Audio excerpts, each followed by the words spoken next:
Hey, what is going on, everybody? Welcome to today's video. So today we have some good stuff to get into that I'm pretty excited to talk about.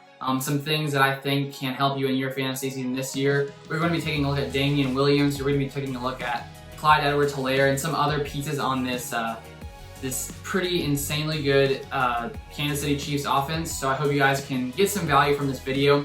And if you guys are new here, my name is Luke Beller. I recently started this video because I've been into fantasy sports for a while. Decided to sort of start putting out some videos, put out some content of some of my thoughts, some of my takes for the season. So hopefully you guys can find some value from this. And if you do, feel free to subscribe below. I'm going to keep putting out more videos like this in the future. Hopefully continue to grow this channel because it's super small right now. I think we got 5 subscribers. So looking to grow this channel. Hopefully I can provide some value and so we can help each other out. So when we look at this Kansas City Chiefs team, I mean, there's so many things to love with this team, obviously. Super Bowl champs. I mean, there's obviously going to be a lot of weapons on a team that has won the Super Bowl, obviously.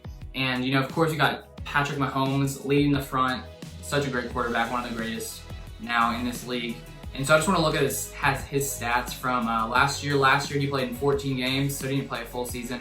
I guess he was entered a few games. One of the games is against the Packers. I'm a Packers fan, as you can tell from here. So I think we beat them, but it was against the Chiefs without Mahomes. So I don't know if it really counted. But anyways, last year he had 484 attempts, 319 completions, 4,031 yards, and 26 touchdowns and 5 interceptions.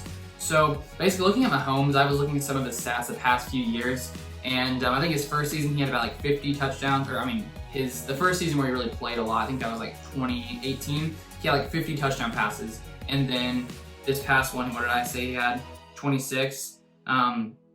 So if you sort of look at those two seasons, he obviously didn't do as well this year or this past year as he did that other year. But I think that he's going to obviously improve a little bit, especially if he plays the entire season. We can see his full sort of total stats. So I think he could come around like the 35 touchdown range, the 4,500 yards, which is putting him up there, you know, as one of the top quarterbacks, obviously. So I think that you can't go wrong with him. But for me personally, I usually don't take one of the top quarterbacks. I usually just sort of take the strategy of like waiting to some of the later rounds, wait till some of my friends pick some other quarterbacks pretty early that I can get some more value in other positions. Then I sort of come back and find a solid guy, like 9th or 10th quarterback off the board, and that usually like works pretty well with me. But I guess that's sort of all up to your preference. Everyone has their own strategy. Some people like to take quarterbacks early. It's all up to you in the end.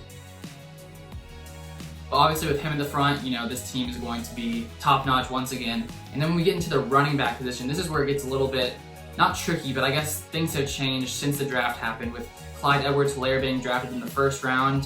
You know, that obviously changed some things here, especially since Andy Reid, when he has been drafting, he had only picked one other running back in the first round, and that was LaShawn McCoy. So obviously this is going to decrease Damien Williams' fantasy value, obviously, if, you know, they come in the first round and pick this guy. And, you know, people seem to really love him. It seems that he is going to be a guy who is going to make an impact like this season. You know, lots of guys, it takes a little while for them to come in and, you know, get some experience to become one of those top guys. But it seems as if, you know, that Edwards-Helaire is going to come in here and he's going to make an impact right away. I believe the general manager did say that Damien Williams will be starting this year, but I guess that makes sense, you know, considering he was a starter.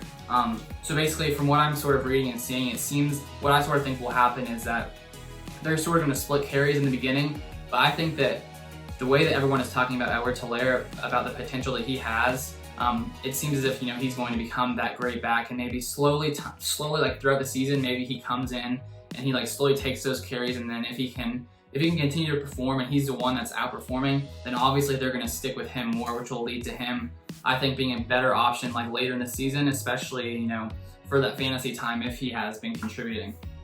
And right now, like if we look at their ADP, like their average like draft position, what they're being drafted right now, at this point in time, I guess today is May 7th, so I don't know when you guys are watching this, things can change, you know, in fantasy pretty quickly. But right now, Damien Williams is being taken as a 32nd running back, and Edwards-Helaire is being taken as the 40th running back.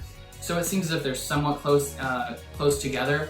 But as we were saying earlier, like I believe that I personally would rather take Edwards-Helaire a little bit later if that is where he's being picked. I feel like throughout this offseason, he's going to slowly move up because people just really seem to like him. So I think that he's going to move up.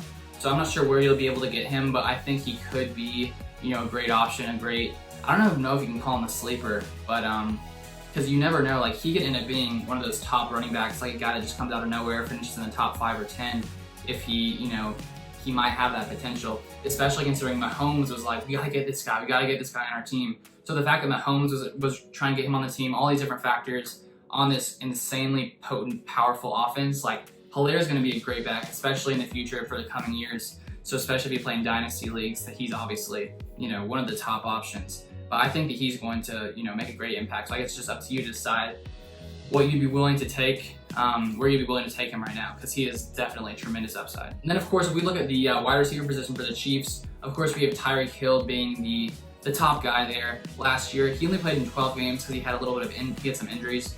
He had 58 receptions for 860 yards and 7 touchdowns, not 700 touchdowns. That would be insane. But 7 touchdowns. And so right now, currently, as I said, with the average draft pick, he's being taken it depends on, of course, which draft, but he's being taken around with guys like Michael Thomas, after Michael Thomas, Devontae Adams, Hopkins, and Julio Jones. But it seems like with him and some of those other guys, like I don't know if you can really go wrong. I would probably pick Devontae Adams. I don't know, maybe him and Hill for me are pretty close to each other.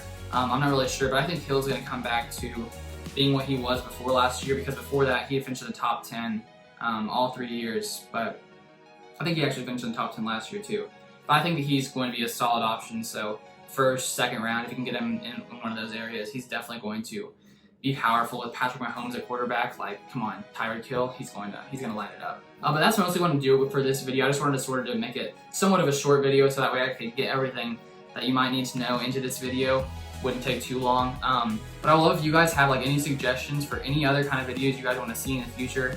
I don't know what other kind of videos you might want to see, if it's like strategy-wise or other kind of thoughts on different players. Feel free to like comment it down below. I'd be happy to like take a look at that and make videos based on sort of what other people want to see. But I'm gonna keep continuing putting out videos like this for this next like 2 or 3 or 4 weeks. I'm gonna keep going over sort of teams and looking at specific players on those teams, and hopefully that can provide value to you guys as I'm doing this. But that's gonna be it for this video, and I hope you guys enjoyed it, and I'll see you guys on the next video.